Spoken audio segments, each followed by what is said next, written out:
Hi everybody, thank you for joining me. This is Living Divinity.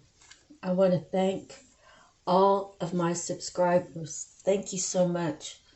Without all of you committing to subscribe, it gives me my purpose. So thank you very much. I really appreciate it. I hope you're finding value in the readings, and I hope you find it interesting, and things you can take home with you, right, after it's over.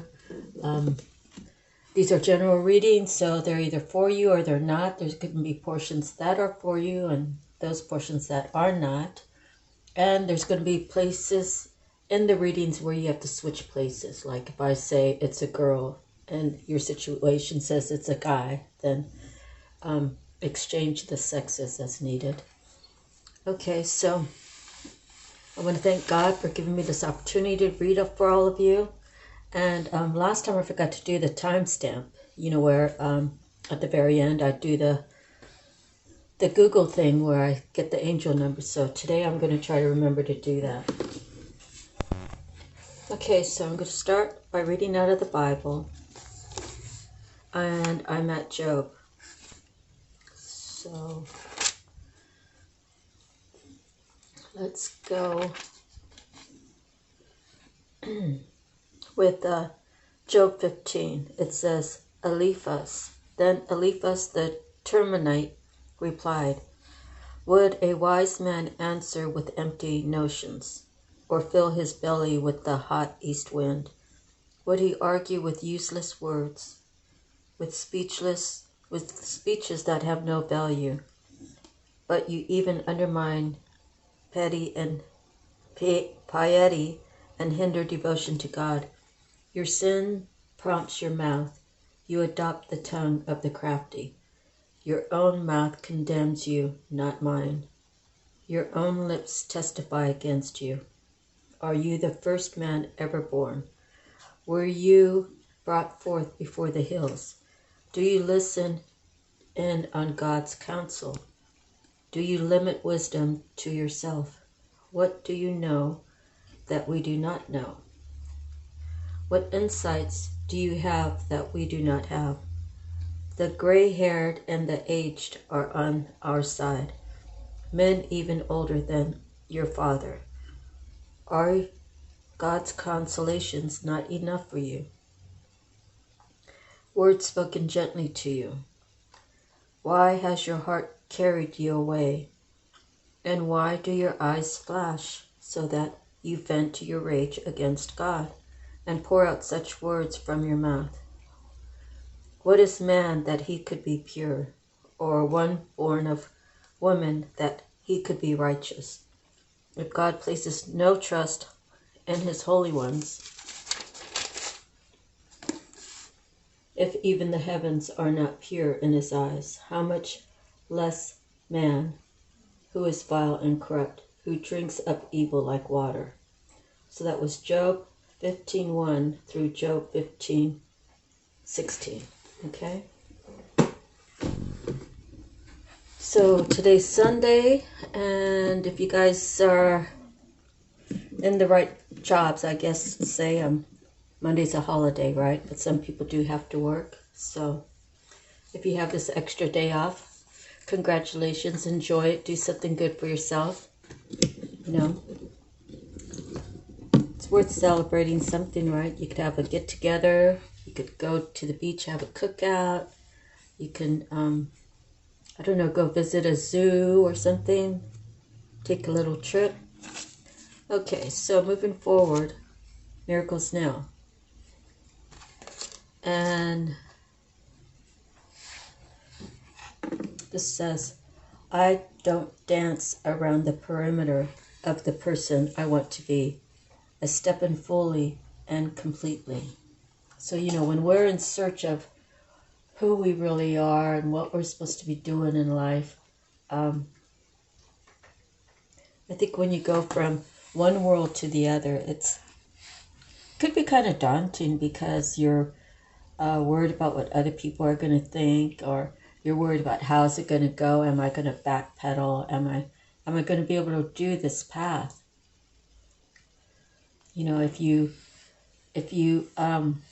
have a good heart space and you know the difference between right and wrong, and you don't judge other people as well as you don't really judge yourself, but you just know what is right in your, in your gut. I can tell you, when I was 17, I went in the service because I figured my mom passed away when I was 12, close to 12, and my dad went to prison when I was like 16. And he was going to be in prison for, maybe he already went when I was like 15, 16. I must have been around 16. And so he was going to be in prison for a while. I think he had 7 years. And ever since my mom died, my whole life really fell apart. And everybody else's, all my siblings that were still in the home when my mom died, we all took it hard, and we all went our own ways trying to figure out, like, who are we after mom's gone? And so for me, I bounced around from sister to sister. And my senior year, that was my third high school I went to. And it was like from one manipulation to another. And I said, screw this, I'm going to go in the service, and I'm just going to worry about me and take care of me. And then I don't have to be a burden. So I was always felt like I was a burden, like it was a problem to look after me. It was a problem to feed me. It was a problem to clothe me. It was a problem to, everything was a problem, okay? And it wasn't really me. It was them projecting their issues upon me, but it took me many years to figure that out. Anyway, so I went in the service.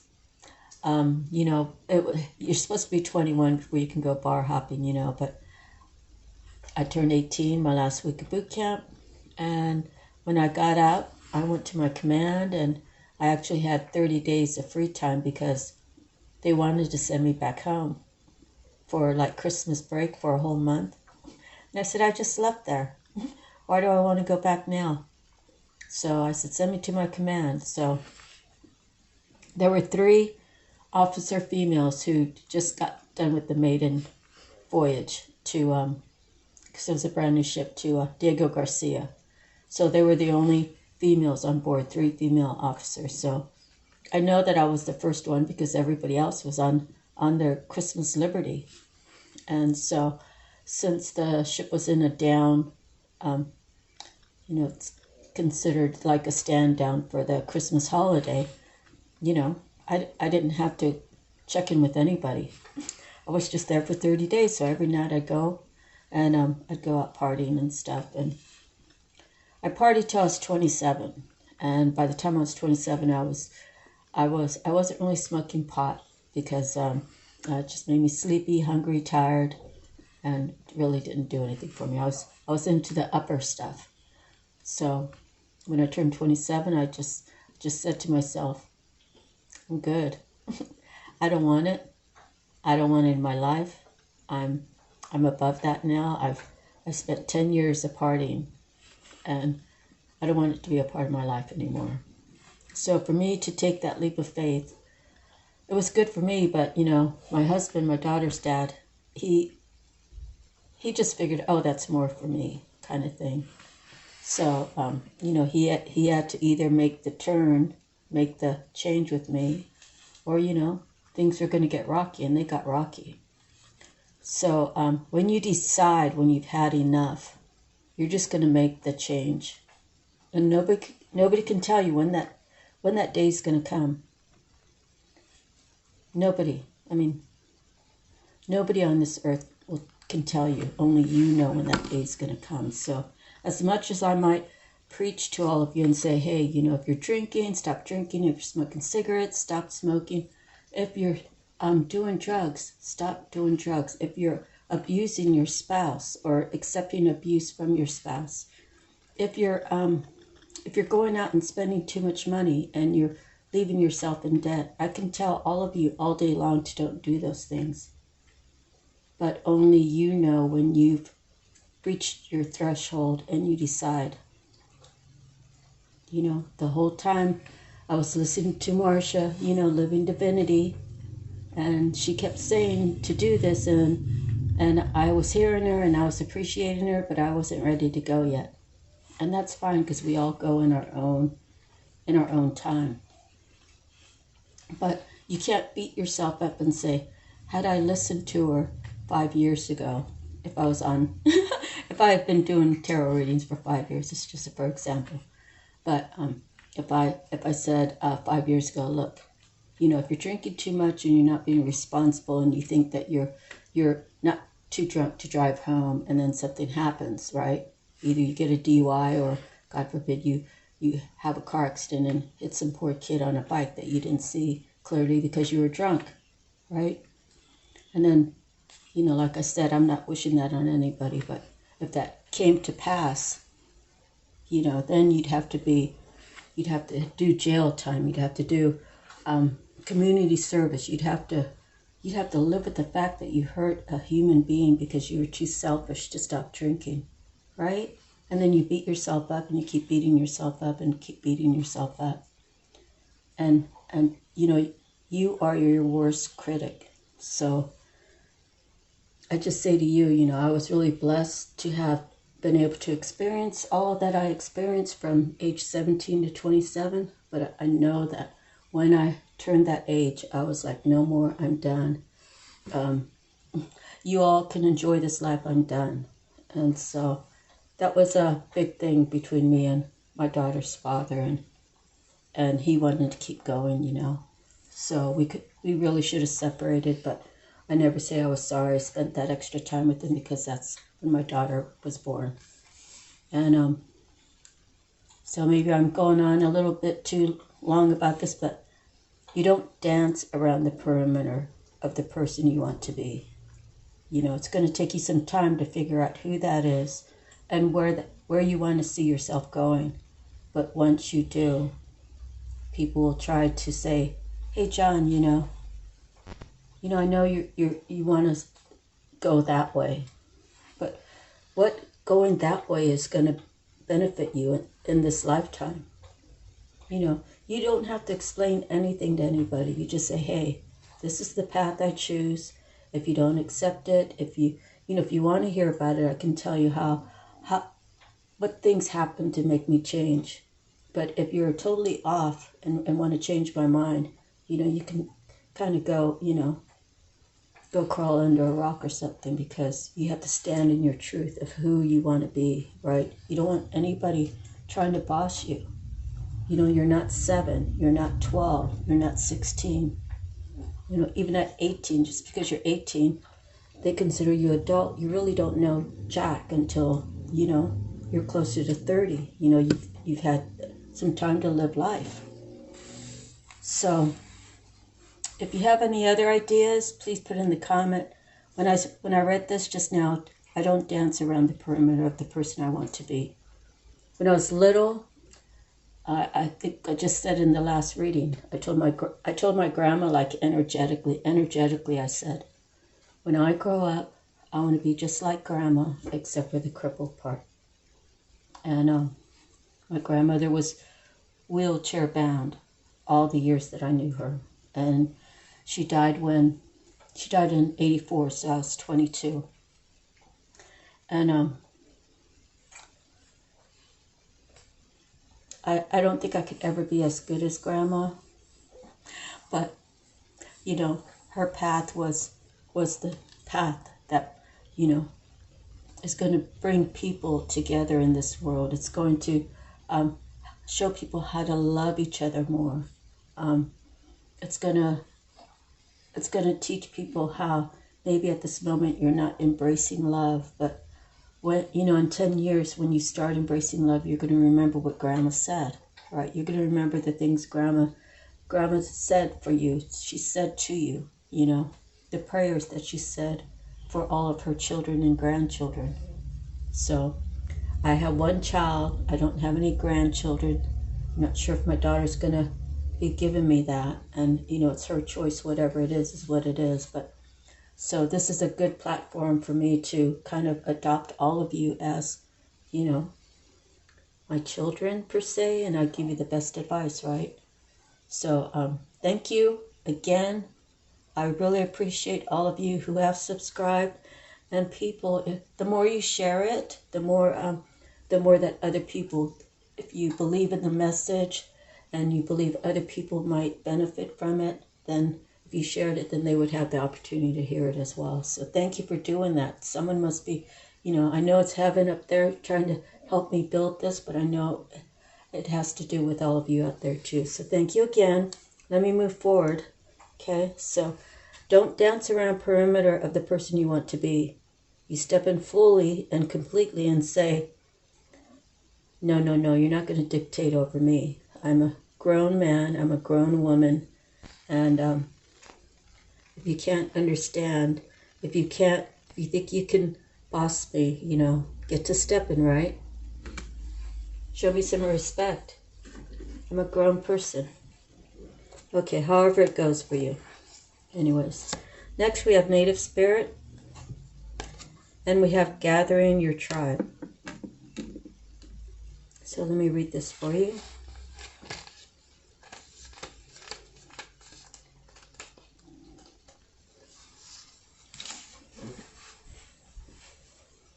Okay.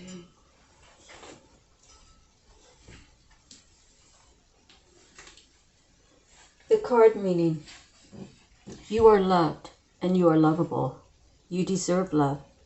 Support in all forms is flowing to you. You can relax. There is so much love around you. Communicate from your heart. Share your truth. You are safe. Diminish your time with those who do not empower you or believe in you. Your native spirit wants you to know, if the gathering, your tribe card chooses you, it means that sustenance in all forms is flowing into your life. Your people are those who resonate with you. Your people can include animals, plants, minerals, and trees, as well as people. Be willing to ask what you want in life. This is the time to put your needs before the needs of others. Your tribe is waiting to support and nurture you as you nurture yourself. Sometimes your friends are more your family than blood relatives. Find your people and cherish them. Your vibe attracts your tribe. Your vibe attracts your tribe. Okay. The journey. Spend time with friends and family members who see the best in you. Don't spend time with dream stompers. Take classes, share meals, take time to find your people. You will live longer and be happier. So whoever's not supporting you in your wishes and your wants in life, you got to kind of release them and put them in their place. And don't let people try to misguide you. It's the messages from the mermaids. It's like, if you have this idea of going somewhere, right? But you've worked and lived around all these people for 10 years. And you've always done the same thing they've done. Some of them have been doing the same thing for 20 years. And then you just give a shout out, hey, this is Dave. Letting you guys know that I'm moving on. Right? Dave, what's wrong with you? Don't you know you're going down the wrong path? We have so much fun here. You know everything here. You're such an intricate part to this job, to our friend group. You're going to get up and leave us? And they try to give you a guilt trip. What they're really telling you is, when you go and your idea is something really awesome and you start sprouting and you start growing, well, we're all sitting back here for 10, 20 years doing the same thing. Then we got to look at ourselves and we got to say to ourselves, look how well Dave's doing. He's making us look bad because he's applying himself. Like, why wouldn't you say, hey, Dave, you know, I'm glad to see you're doing really well. I'm glad to see you're changing your life. I'm glad to see that you're becoming a way better person. Way better than when you were hanging out with us, right? Even that, like, downplays the people in the group, right? But at least it's something positive for Dave. So, John, Dave, Rick, Henry, whoever. The people who are encouraging you to make changes are the people who are giving you their, you know, they're the ones that are going to be for you, not against you. I guess that's how I'm saying, you know. I mean, I imagine some people are trying to give you a forewarning, but especially if they don't have any knowledge, if they don't, they're just going by what they've seen online or what they've heard from other people. Unless you experience it, you really don't know. You can't really be an expert witness if you're not there doing it, right? You have to experience it. You have to be there seeing it. You can't just go by a gut feeling when it comes to trying to judge people where they're going in a different direction. You know, and I really think it goes back to them having to look at themselves. That's what I think it is. All right, so the mermaid says solitude. Sometimes we have to go there. It's a peaceful place. We get to have introspect, retrospect, whatever kind of spect, right? We get to go back and we get to see how things were happening in our life, and we can have some peace and quiet and try to figure out where we went right and where we went wrong and how things worked for us and how things didn't work for us. So it's a time of like self-adjustment, something like that. Okay. Take time to retreat from the world, go inwards and explore your inner space to reveal the treasures therein. It's okay to be reclusive and solitary sometimes. We all need a time out to be in our own space and enjoy our own company. This solitary mermaid is saying that the tonic you need right now is some alone time. Being solitary doesn't mean you're antisocial or reclusive. It merely indicates you honor yourself enough to enjoy your own space. Taking up a craft or hobby is also a wonderful thing to do because it allows you to take pleasure in your own company while also being productive and creative. When we live in a large household, we can sometimes feel stifled or trapped. The desire and very real need for space becomes greater, as it can feel like there's no escape from the constant presence of others. No matter how lovely it is to have company, we all need room to spiritually breathe and gather our thoughts. However, this card can also be saying the opposite, that you're spending too much time alone. When we distance ourselves from other people, we can become wrapped up in what is going on inside our own head and get swept away with our thoughts and feelings. So the answer here is balance. You need to find the right balance between having solitary time and spending time with others. This will create a healthy way of being and will also help to keep thoughts and feelings in perspective. If the re-energize card appears in the same spread, the reading is highlighting the need for alone time for the purpose of re-energizing yourself and regaining your momentum. Okay? So solitude's a good thing. It's a good time to pick up a book, to do some surfing on the web, to get your notepad and write down some things. Get your artwork and do some artwork. You might want to go outside and plant a couple flowers or bushes. You might want to detail your car. Having alone time it's not meant to be lonely. People see it that way most of the time, but with me and Chris being divorced and all, he left the island in November 2019 and I left the island in December 2020.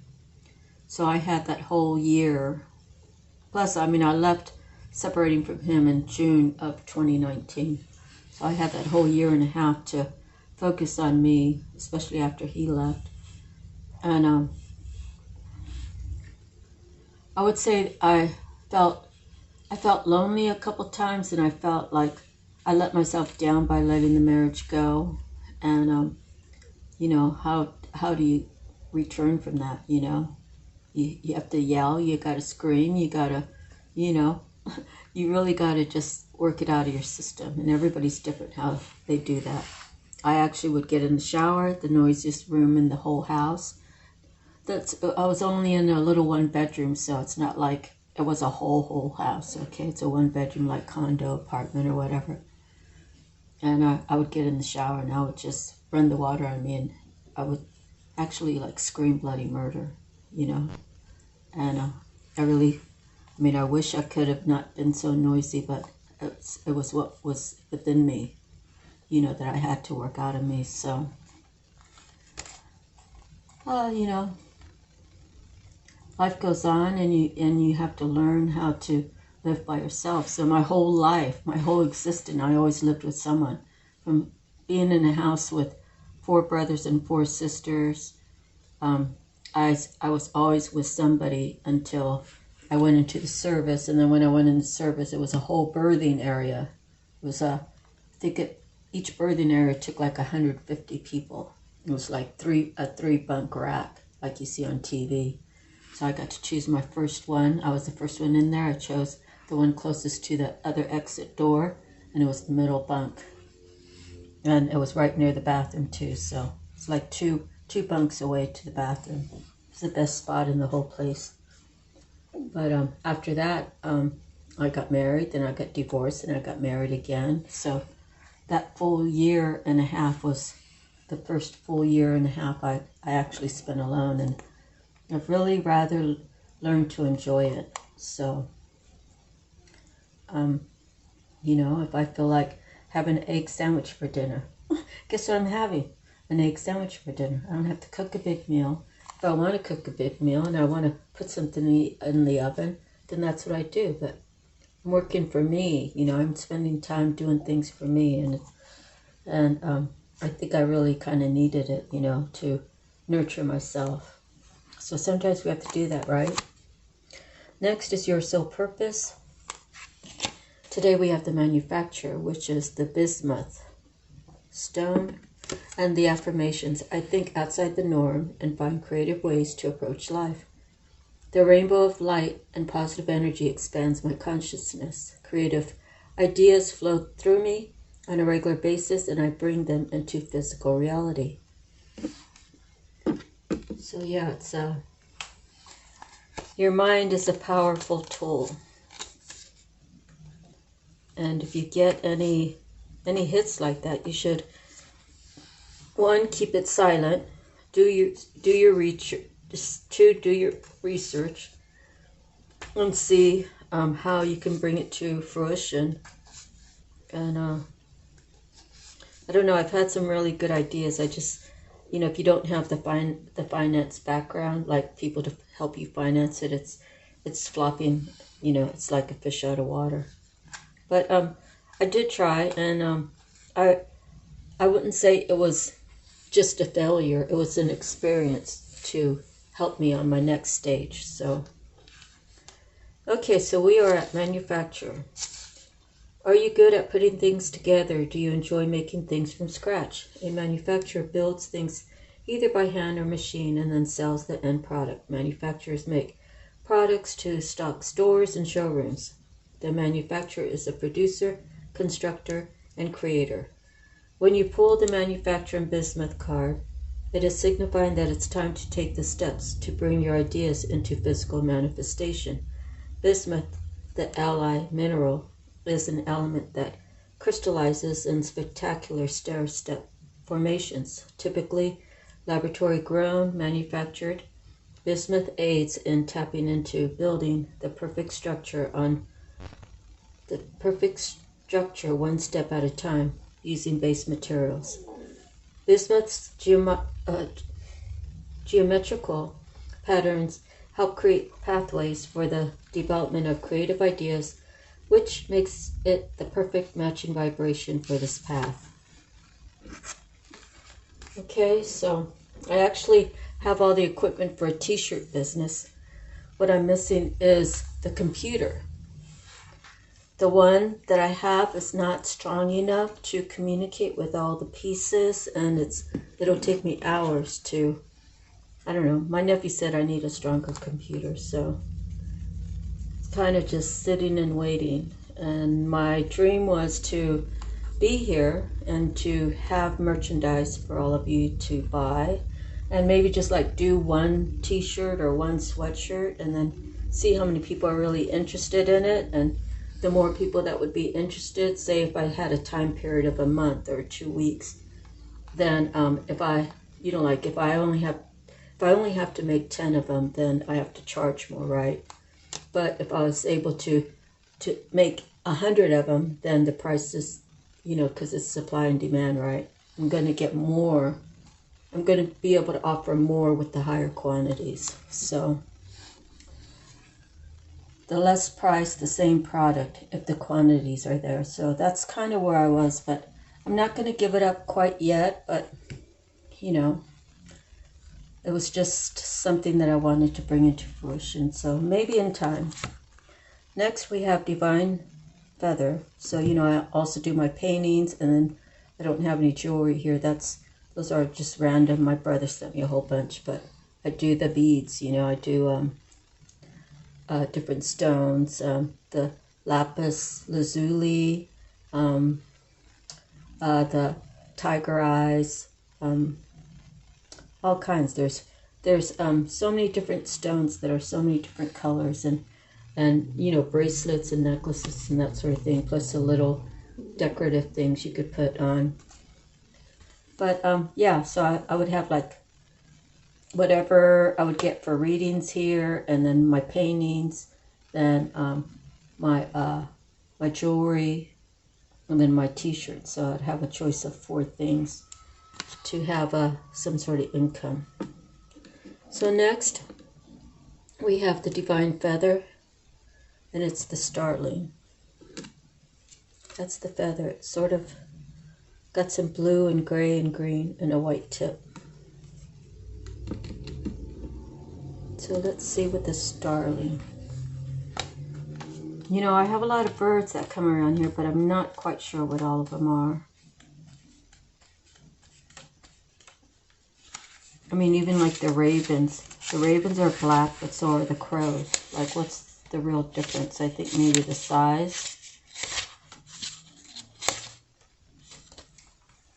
Okay, starling. Starling is a bird that is at ease in both urban and rural areas. This messenger often travels and nests in immense flocks. They are generally talkative birds that have the ability to mimic sounds in their environments and incorporate them into their calls. Their chatter is indicative of a group mind and group behavior. The symbolism of starling is closely tied to the power of community. The yellow beak in springtime represents energy around the solar plexus chakra and the perception of societal roles and self-esteem. The beak is also associated with having clear communication within the group. The message: the starling messenger flies and flocks to inspire your social side. Stepping out into the world is the perfect remedy for spending too much time alone or in your head. The energy of group mind is powerful and can be a welcome change. It may be the time to reevaluate your community ties and find the perfect place to land. Have you been too social, too dependent on the company of others? Create a smaller, more intimate way to connect so that you may receive the gifts of community without draining your energy. In all of these circumstances, you are being guided to notice the unique gifts that come through the power of the group. Use your clear communication to connect more deeply and authentically. Energies: community, group mind, communication. The season is spring. The element is air. The color is black, yellow, white. Affirmation: I welcome others into my world and receive the gift of community.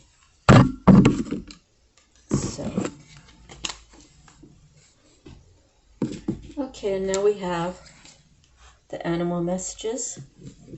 And today we have the crab. Yummy, right? He's a little skinny one. The East Coast has the blue crabs. They're very tiny, but they're very sweet. The meat is really sweet. And then the West Coast, they're very large. And, you know, kids can just live off the claws. And over in Port San Luis, there's a pier down there. And when we were little, going down the pier, there was like a ramp down to closer to the water. It was a floating ramp.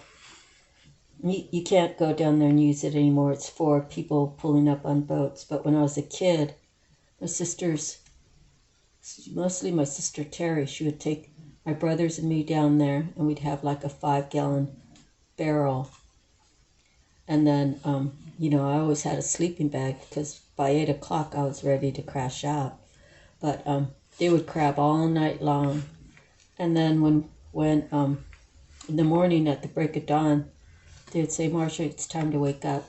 And then I'd see all the crabs. I'd be getting so excited. And as soon as we got home, Mom would put them in the pot.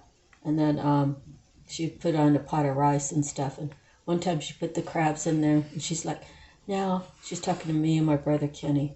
Now, don't mess with those crabs. You just let them stay up there and cook. And so, I don't know, maybe my mom went in the bedroom to fix the bed or go to the bathroom. I'm not sure, but it was just me and my brother Kenny. He's a year and 4 days older than me, so I know he was no more than 7, and I'm a year younger than him. So I really want to say it was younger. Maybe I was 5 and he was 6. Anyway, so he gets on the, you know, the crabs are like at the top of the lid, right? They're all hitting with their claws trying to get out.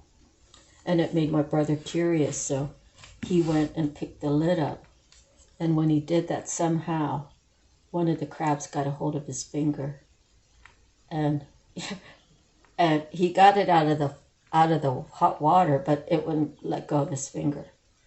And he was running around screaming, and one of my other brothers had to like get a hammer and actually kill the crab to get it to release. And since then, my brother won't eat seafood, but I love crabs. I would get my hammer, which was a regular size hammer, and Mom would lay the whole table with newspapers when they were done. And I always had a hammer, and I'd hammer them open, and I would eat every piece of meat out of there. So good. I love crabs. Now they're just so expensive to buy. I think in Delaware, when I lived there, it was like $125 for a bushel, which is like 4 dozen, I would say. I mean, I might be wrong, but I'm going to say that. And then if you ate it in a restaurant, it was like $12 a dozen, or what was it? Maybe it was $24 a dozen. It was pretty pricey when you had it served to you. Anyways, now I wouldn't even know where to go crabbing. I think you have to have a boat to take you out. And it has to be by some, where there's rocks, because I think the crabs like to go there. Hide between the rocks.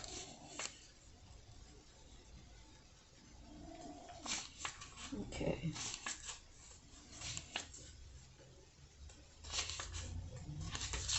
The blue crabs on the East Coast, you can get them anywhere though.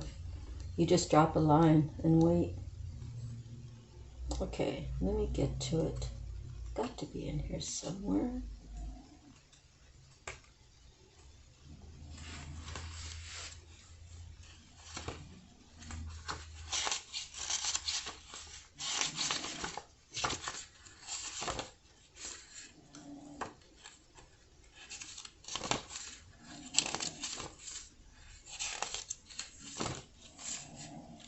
Hold the line.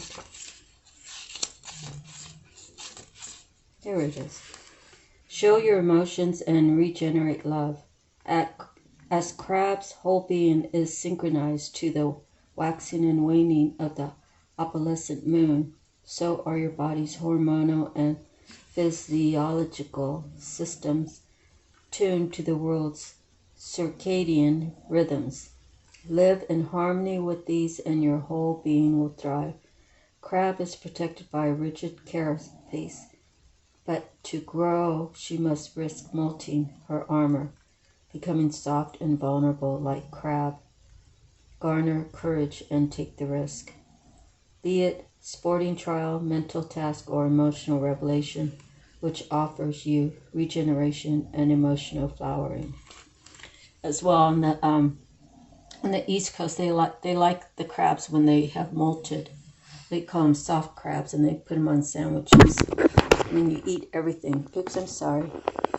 Made you kind of crazy there. You eat everything. You eat all of that. You eat the whole body. I think they tear out the lungs, but other than that, you eat everything. Legs and all. It's kind of crazy. All right, so now we're going to go on to the Psychic Tarot. And I did do my pre-shuffle, but I like to shuffle a little bit more.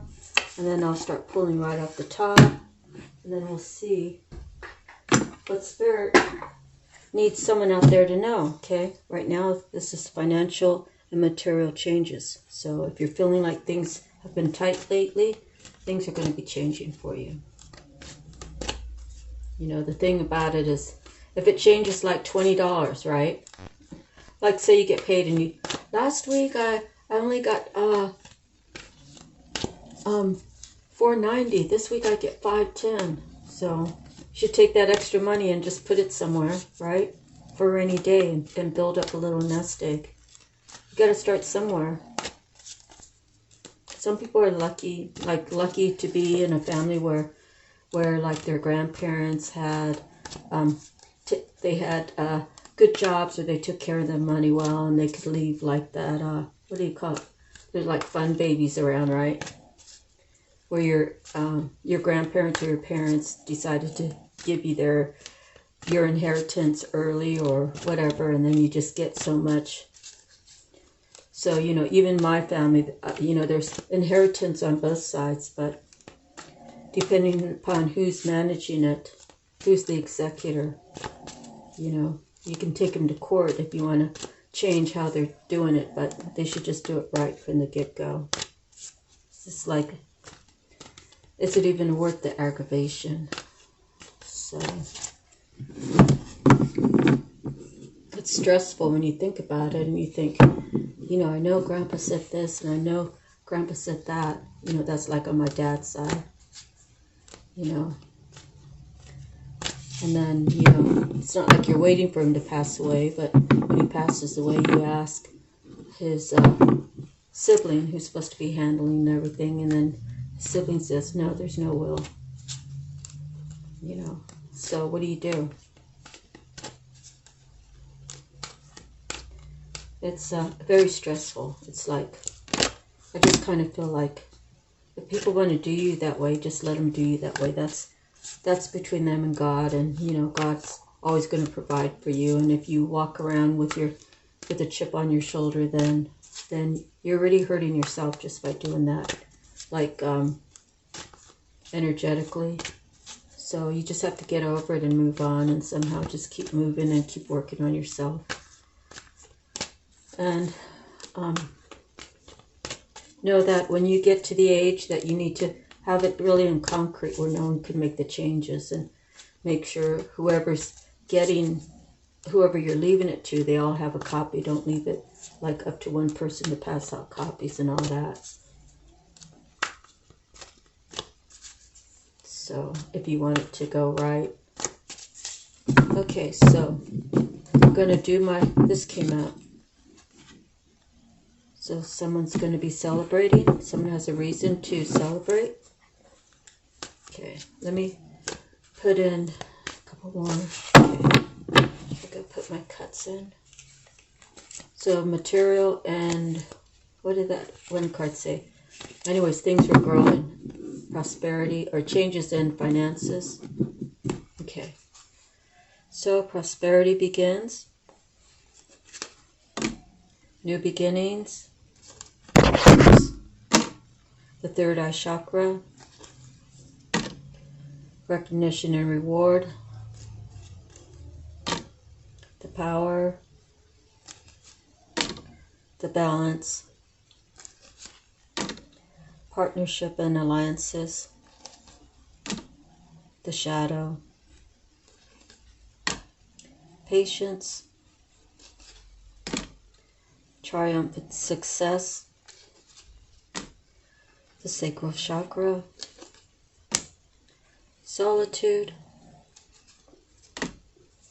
conflict and defeat, sacrifice, fulfillment and wishes, crown chakra, disruption, heartache and loss, choose wisely, triumph, hope, intuition, stand your ground, the truth, memories of love, temptation, material harvest, fertility, movement, choices, decisions, throat chakra, love begins, base chakra, light, foundation and achievements, harmony, destiny.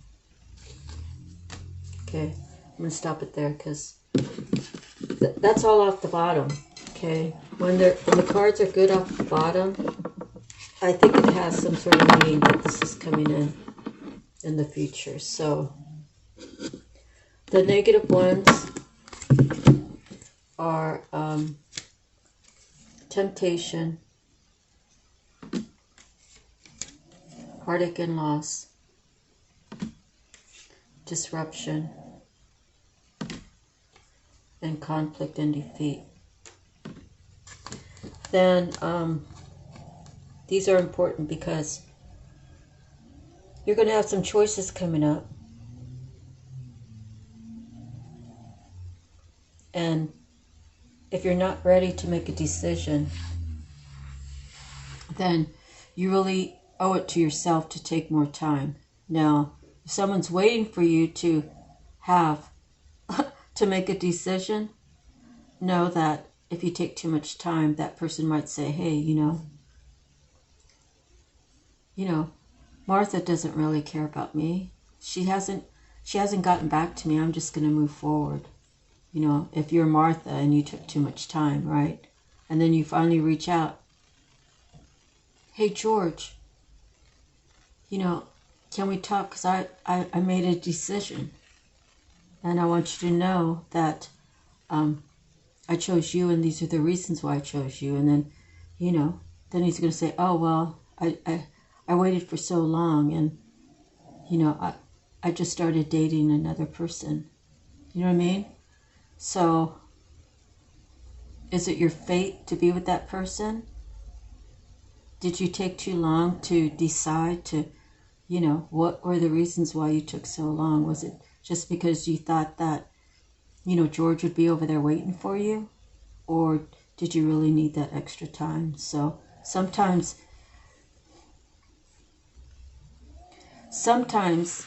you might not want to be urgent about it, but the person waiting for the reply might be urgent about it, is what I'm trying to say. So, conflict and defeat. This could not have to be bad. You know, maybe this is one where you're with somebody and you're like, look, I've told you umpteen times that I really need you to be, you know, in it with me to win it in an honest way, not a deceiving way, or whatever the situation is. I want to know that you are with me, but you haven't proven that you are really with me and you understand what I'm saying. And it's like you just put me off because you have your own agenda. And my agenda is for both of us, not just for one. You know, that would be a good example. And then you say, hey, if you're only worried about your agenda, then I'm not even going to sweat it. Just call it quits. So this could be the other person feeling this way, or it could be you. Disruption is the Tower. So could it be that God said, hey, you had enough time with the person. I sent you every angel to tell you to move forward, and you refused to listen to me. Now I'm causing a big disruption in this whole situation that you put yourself in, that you really hate, but maybe you're just pretending to like because it's comfortable and you can do what you want. Right? Could be something like that. Heartache and loss. I thought that she would be here waiting for me. I took too much time because I was being selfish. Or, you know, I took too much time. I had a lot of things on my plate, but I wasn't communicating with her. So she moved on, right? That could be it. Everybody's story is different, so I'm kind of just putting out little scenarios. I keep falling for temptation. Every time she tells me she really wants this relationship with me, I go back to her. Just for more disappointment, more games, more lies, more whatever. And it could be the guy doing all this negative things, or it could be the girl. But the temptation is going back to something that you know isn't good for you, okay? So you see, he's trying to push it away. Maybe it's like he's the devil, and here comes the light coming to save him, like the devil within him. And he's like, no, I want to stay here. I don't want that light. It's kind of how it looks to me regarding that. So now I'm just going to pull off 3 cards off the top just to see what we get, because otherwise we're going to go through the whole deck. A waiting game. Someone's telling someone, oh, I want to be with you, but I just need more time.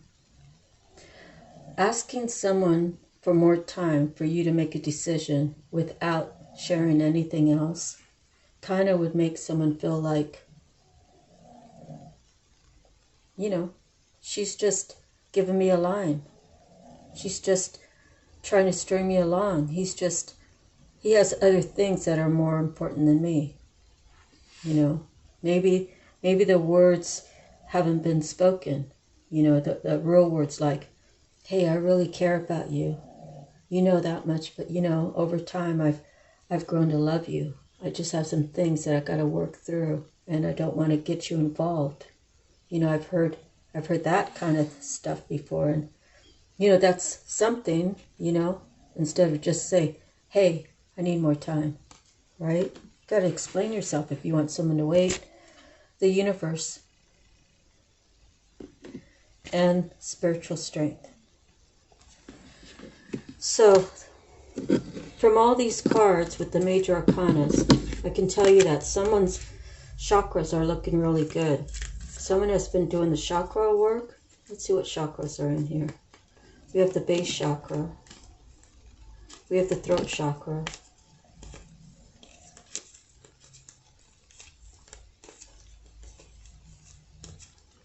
We have the crown chakra. And we have the sacral chakra.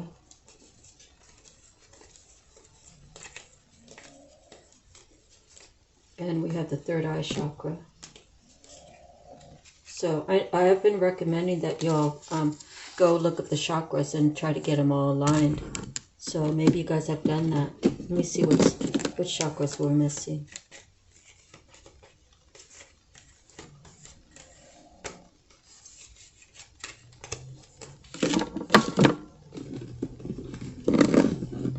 So the chakras we are missing is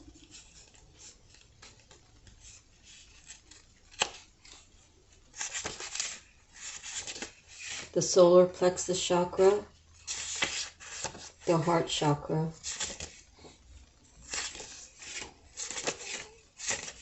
so you guys might want to go do those 2 chakras, and then maybe check out all of them, see. That's the first time I'm reading this, brought in all those chakras, so it kind of makes me feel like someone's done that work, which is really good. Now, the storyline. These are the 3 cards off the top.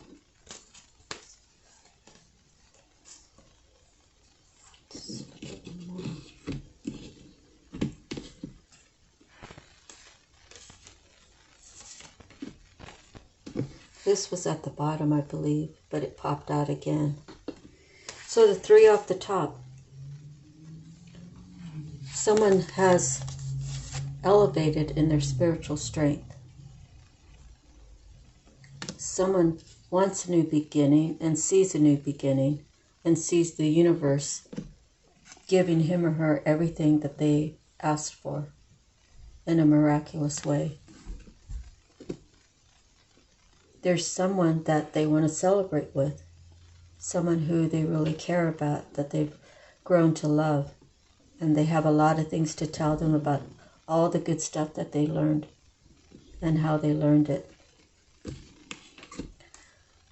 They want the new beginning, and they want to let you know that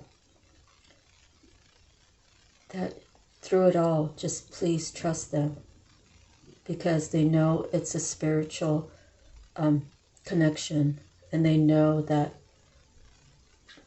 you know, they've seen signs where God has told them, do this and do that. And they have seen how God has, did things to really wake them up. And everybody's going to be different, okay?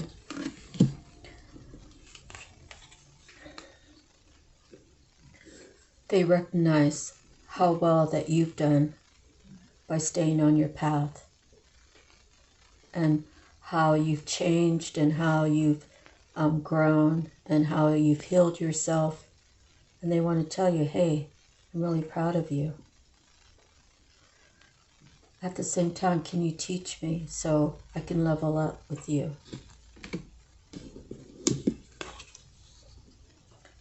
And they see that you have the power within you to do whatever you want. You know, you're an amazing person. They've seen how you can just manifest, that you have this great power that's within you, that's the God, that God's power is within you, and God, the universe, supports everything that you want, and it's for the best good of the world, to love the world better.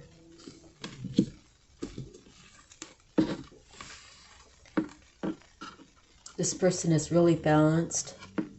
They can manage, on a small budget. They make good decisions. They really take time to, to like categorize whatever they have in question and the reasoning why they would go one way or the other. And then they make a choice. And you want to have a partnership, a true alliance with this person that you've been watching grow and heal and expand.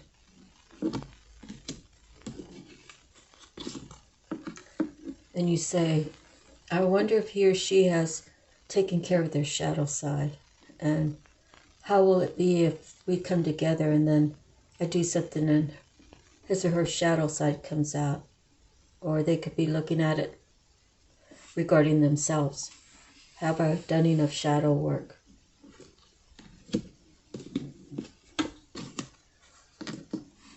Through it all, patience is a virtue that's hard to learn.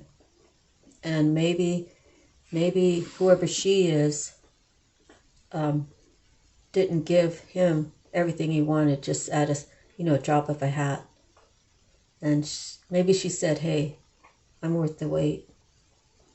And, I'm waiting for divine timing for us to even come together, because I know that it's only by God's grace that my next relationship will be the real deal, right?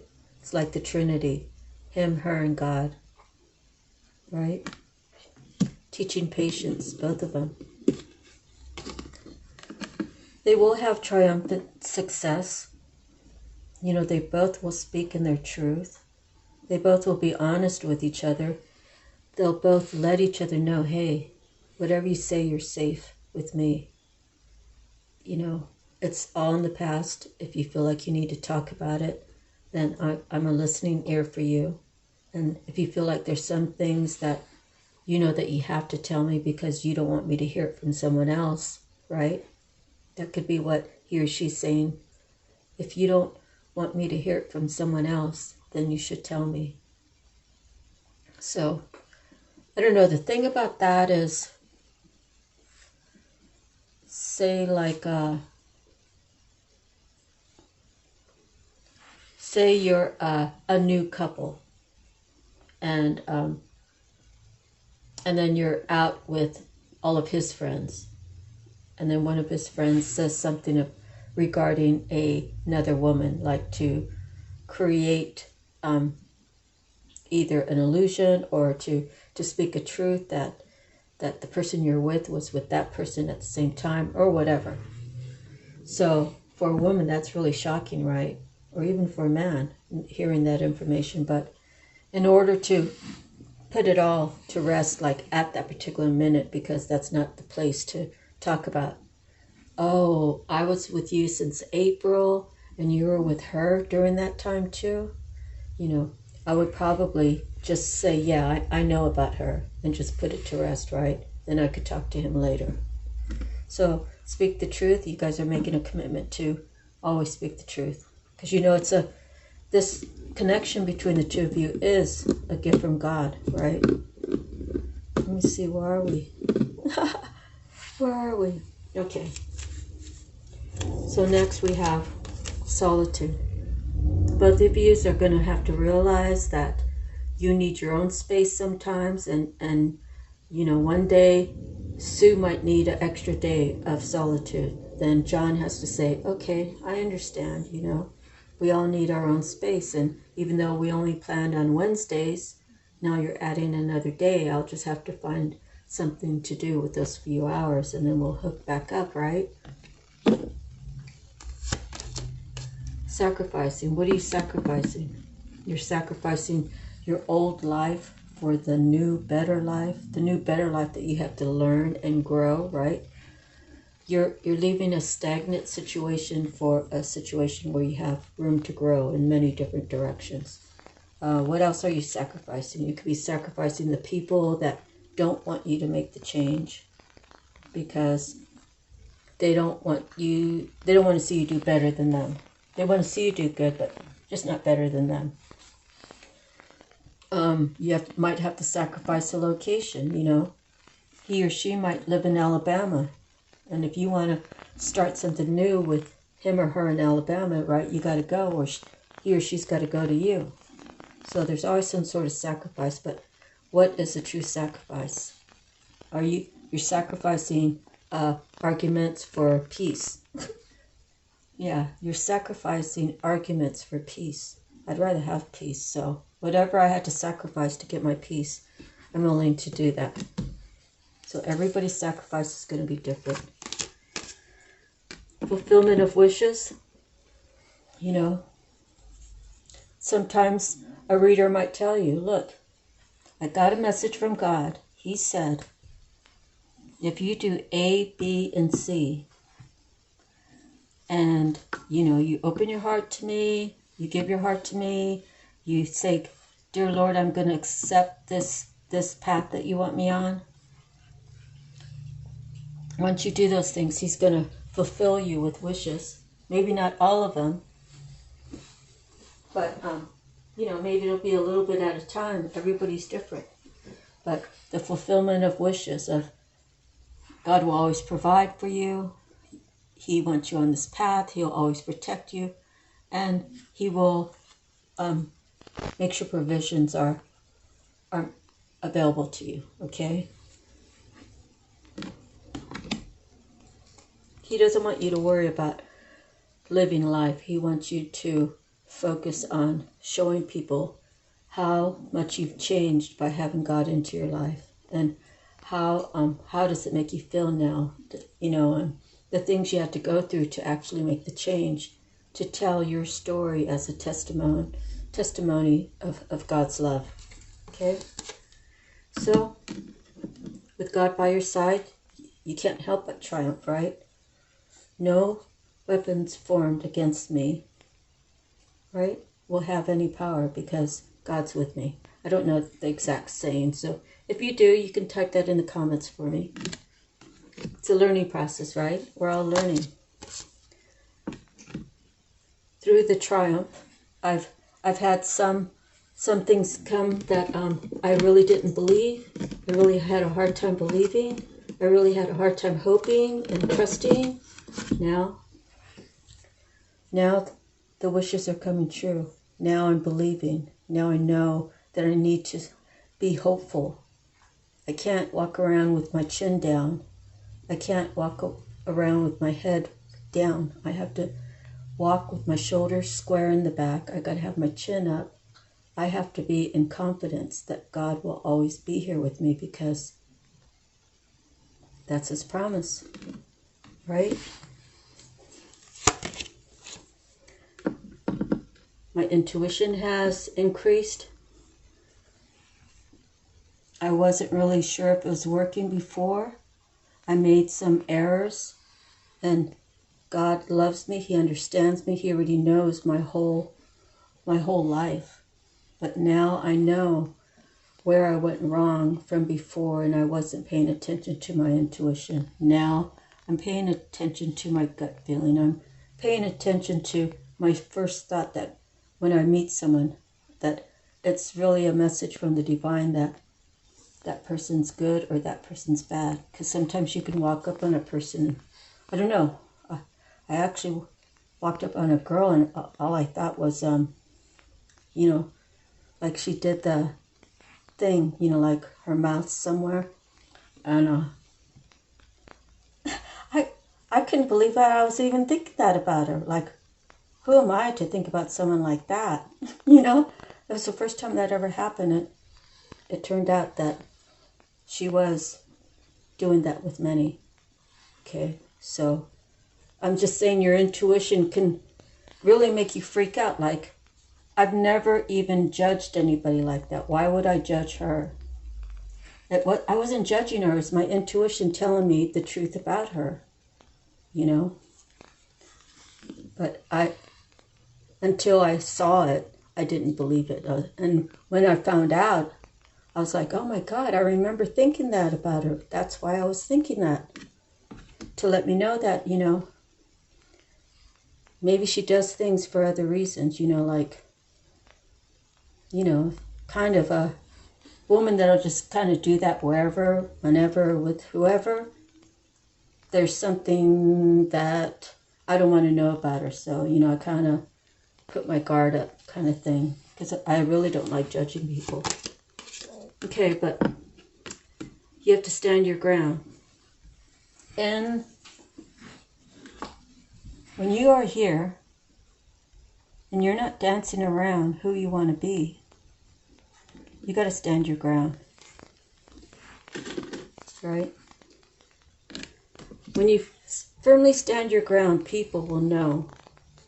Don't mess with that guy, because he's going to let you know exactly how he feels if you think you're going to tell him something different than what he already feels he knows. Let him know and feel what he knows.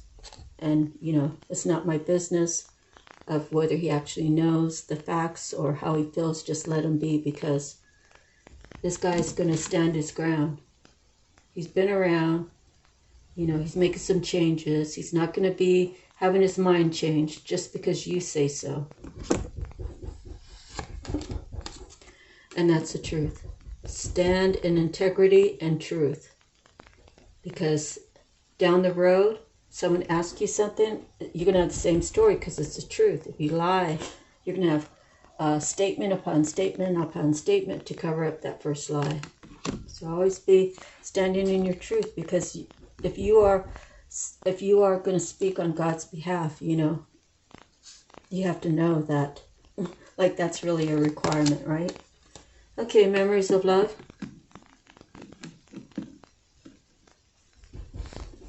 I was talking to my daughter today, and you know, I was, I mean, she told me some things, you know, that were different than what I thought she would experience.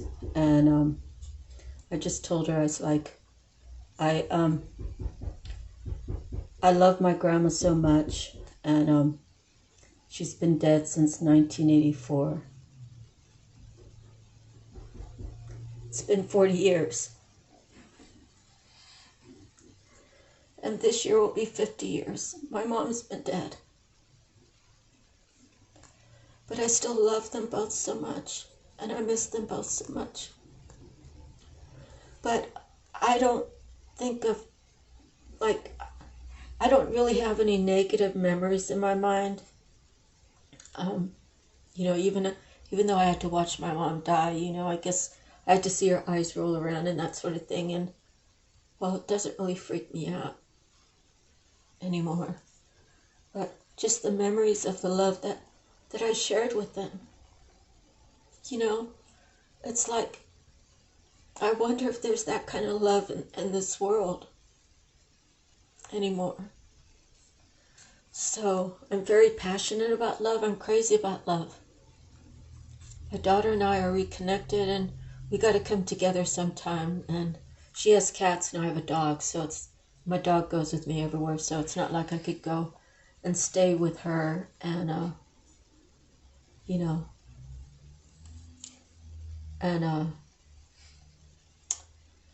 you know, with my dog and all. So we're trying to figure all that out now. It'd be nice if I like had a traveling camper, you know, and then I could just roll up, right? And just hang out up front and then take my dog out for a walk when he wants and then go in and visit with her.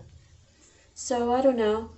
Only time will tell what God's going to bless me with and how things are going to go. But I know that I'm going to see her, and I know we're going to spend time together. So I have a lot of memories of love with her as well.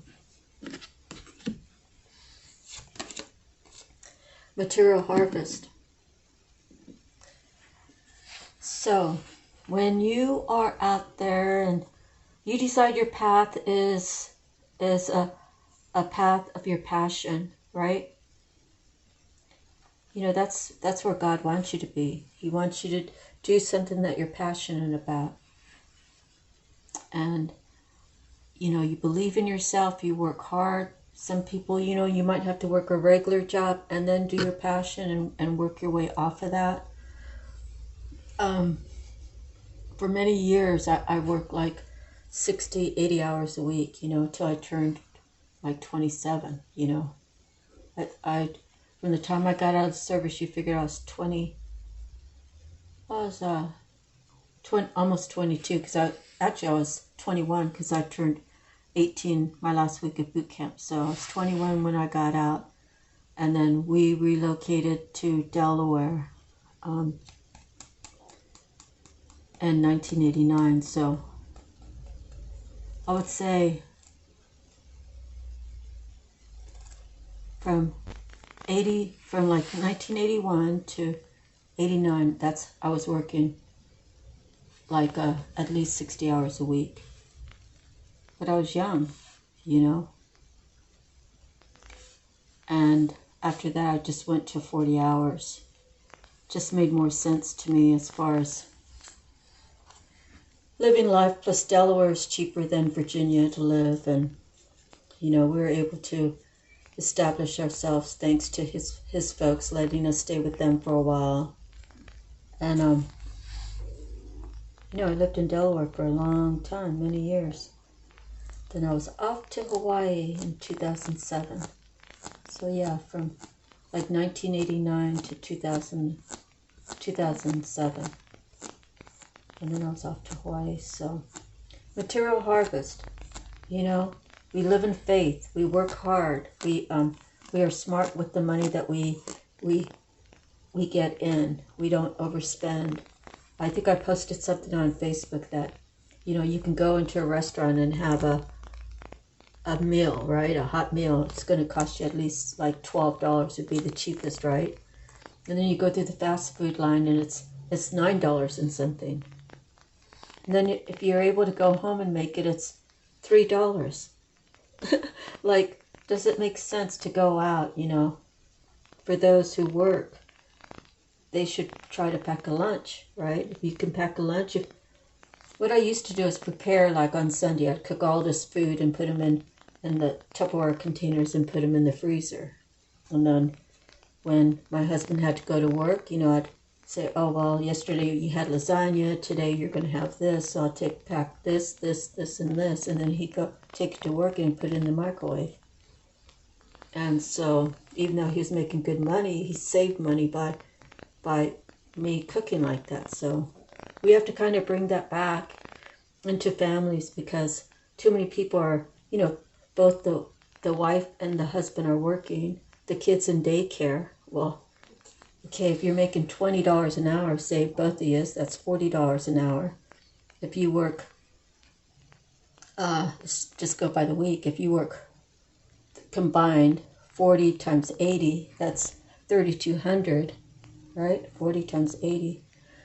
40 times 8, yeah, it's 3,200, but after taxes, it's only 2,000. Then your kids in daycare, that's 400, so that's 1,600, and then by the time you have all your lunches paid for, that's $100, so it's 1,600 down to 1,500, and then if you travel a distance, then you have $100 for gas here and $100 for gas there, so it goes from 1,500 to 1,300 is your actual take home.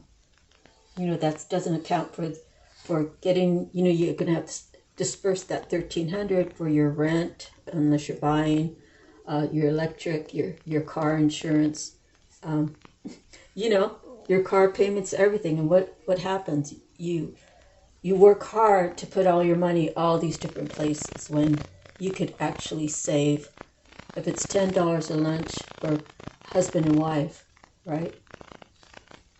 And there's 4 weeks in a month, so that's 20 days.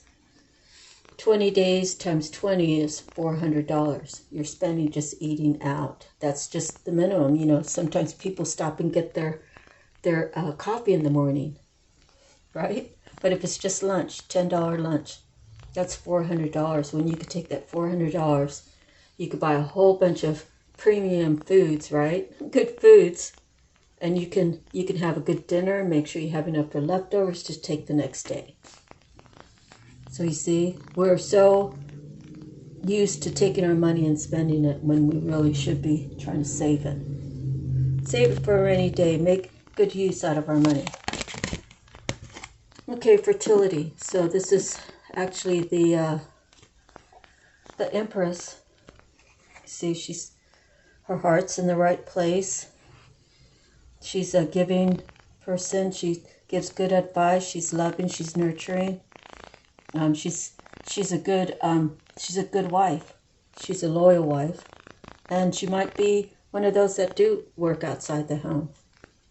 However it may be, the house feels like home when everybody gets there. Everything's taken care of. She sees that everything's just done, and everybody can sit down and have a good family dinner and spend family time watching TV, and then the baths come and it's bedtime. It's like the same old routine, but it's a solid routine that everybody knows what their role is, and everybody appreciates. You know, she teaches her kids how to appreciate things. She teaches her husband how to appreciate her, and it's a shared venture. She appreciates him. She appreciates her kids when they ask her, go clean your room up, or go out and put the trash can out, go get the mail for me. You know, it's all appreciation, loving things, you know, learning how to grow together as a family. She's like everything. I say she's like my mom. Okay, so we have more love to grow. This could be a child, right? She could be having a baby. Or she could just be, see, that looks like a girl's hand and a guy's hand. So they could be coming together.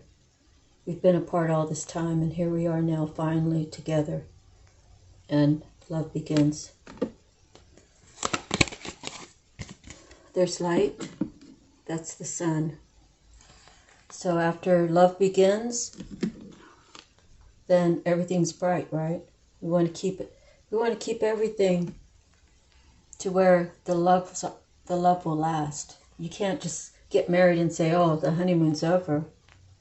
You know, "Oh, you want me to check the oil in your car?" Like, you know how to do it. I already taught you. Go do it yourself. You know, while you're in the kitchen cooking, right? That's a bad example, but I think I lived it before. So yeah, I like people who are easily working together for the right reasons. Okay, so yep, foundation and achievements.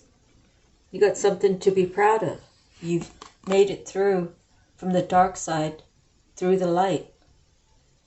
Now you get to enjoy. You really get to enjoy living life now that you've made the changes. God has brought you to a certain point. He brought her to a certain point. You know, this could be her child and you could be marrying her. Or it could be you two were separated and that's your child. And now you're going to be a family again. Or it could be you guys all went through this dark place together and you came out the other end. Definitely harmony, right? It's like the perfect blend of everything. Honey, thank you for the flowers today. Because you bought me flowers, I pulled the bed down for when it's time for you to crawl in bed, and I got bath water going for you so you can have a nice hot bath and just relax. If you want me to bring you a glass of wine or some chocolate covered strawberries, I guess I can do that for you. I'm happy to do that for you. I don't know. Harmony is different for everybody. These two people could be avid bike riders and they could be harmonizing. Oh, yeah, we love each other, but let's go love on our bikes as we're heading to Pismo Beach, you know, taking the back roads. Whatever harmony is for you, okay? And then the last card, which I said before was destiny. All this is your destiny. You can choose different, okay? But who would? God said all of this was your destiny. Who would choose different? Someone who's not healed, someone who doesn't believe, even though they've seen the signs, even though things came to fruition that they were foretold. Yeah, it's time for someone to wake up and really wake up and start making choices for himself or herself. Is that you? You gotta figure it out, dear. Figure it out if it's you or your person you're waiting for, or are you even waiting for that person? You know, is there something that person can do to rectify your situation with you? Are you willing to talk about it? Are you willing to work things out if you really believe this is a path that God wants you to be on with someone else?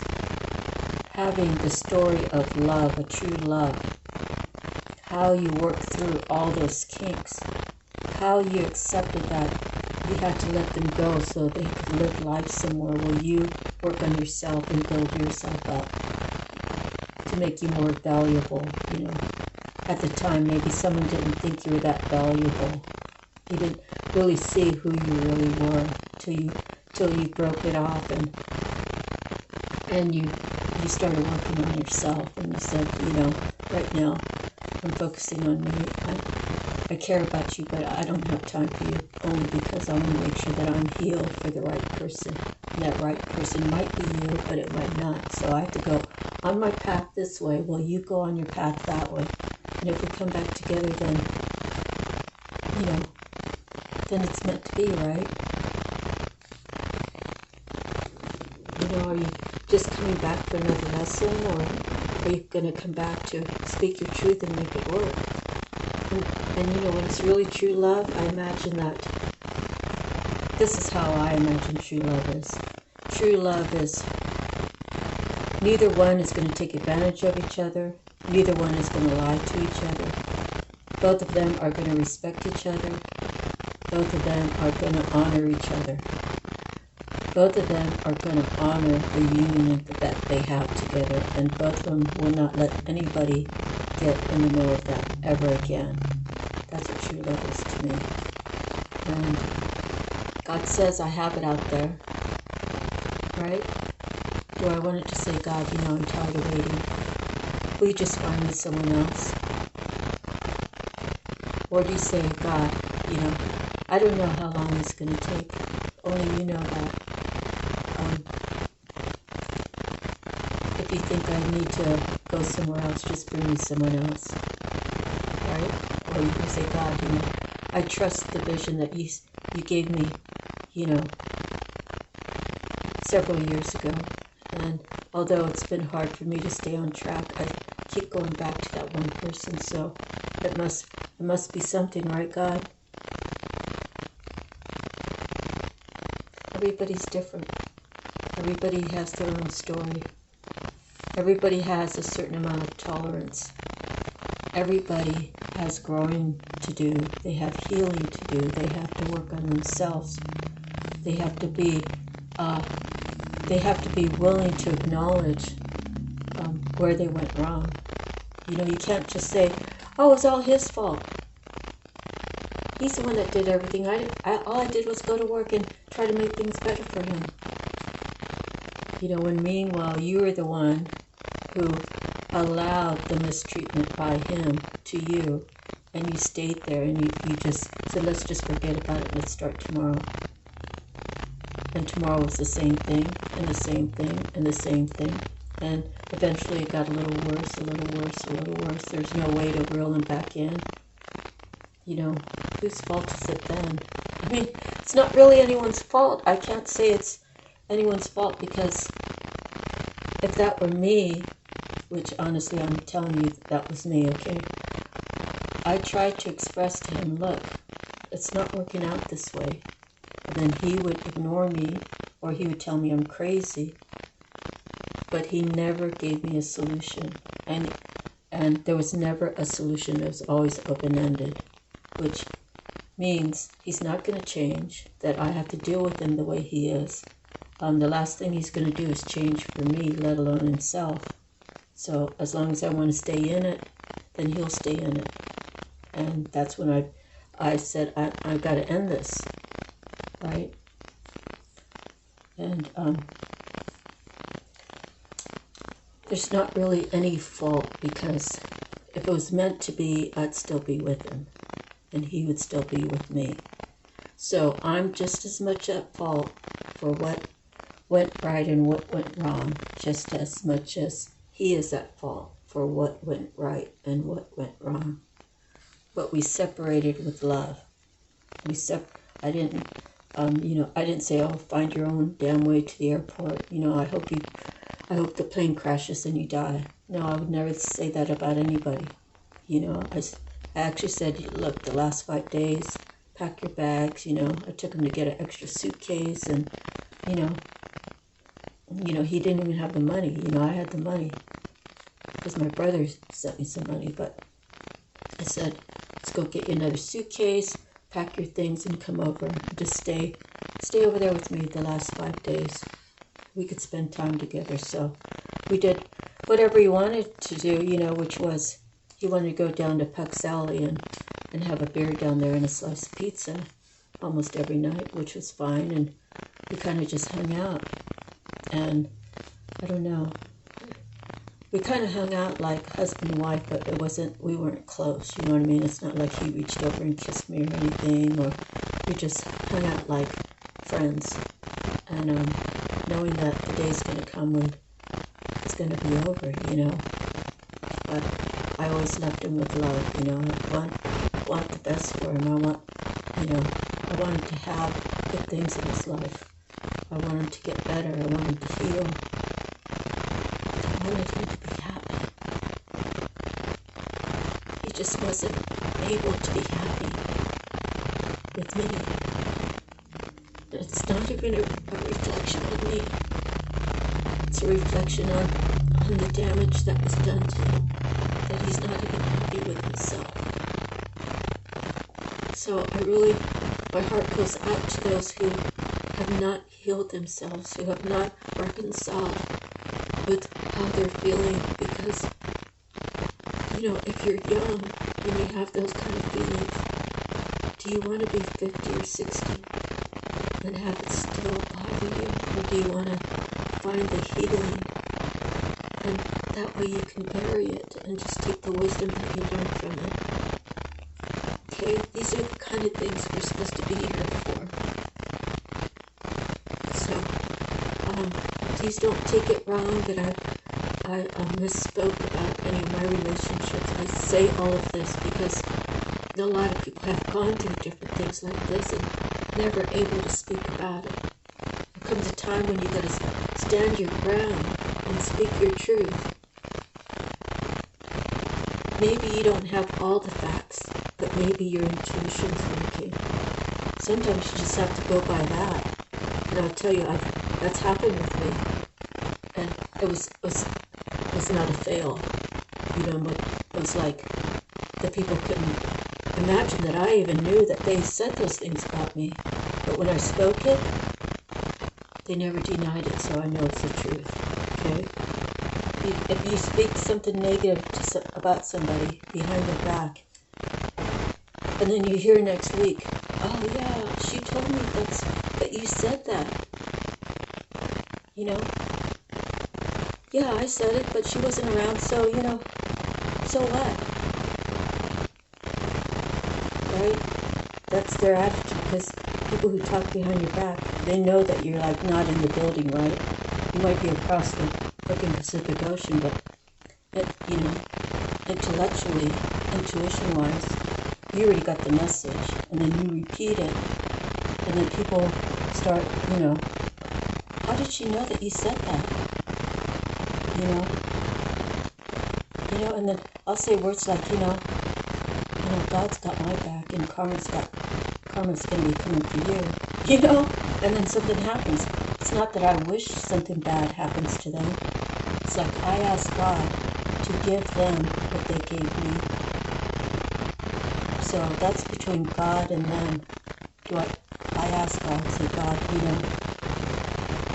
you know what I speak is the truth, and, you know, I really can't sleep at night when I heard that she said I was sleeping with a bunch of people and that I was doing drugs and I was doing all these other things to keep my house, to get a car and stuff. She was just jealous of me. She just hated me. Can you just teach her a lesson, God, so I can sleep at night?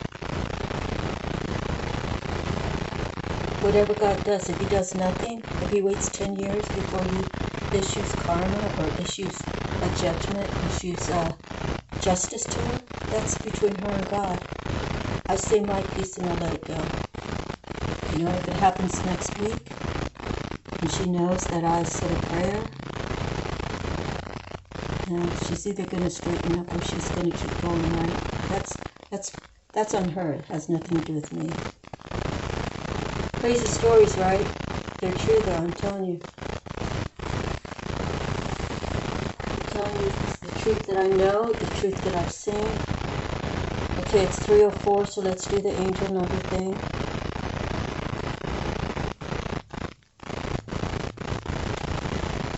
Oh my daughter, I love her to death, you know. But she feels like it's just a coincidence, and I try to tell her, I have proof. You believe what I'm saying, you know, I just don't go lying, you know. She knows that much about me. I said these things happened. And she just listens. She's a little bit kind of trying to understand, but not really understanding. But I'm sure she's very, she has intellect, she has intuition, so I think it's an eye-opener for her. Okay, so let's see what Joanne has to say about number 304. Here she is.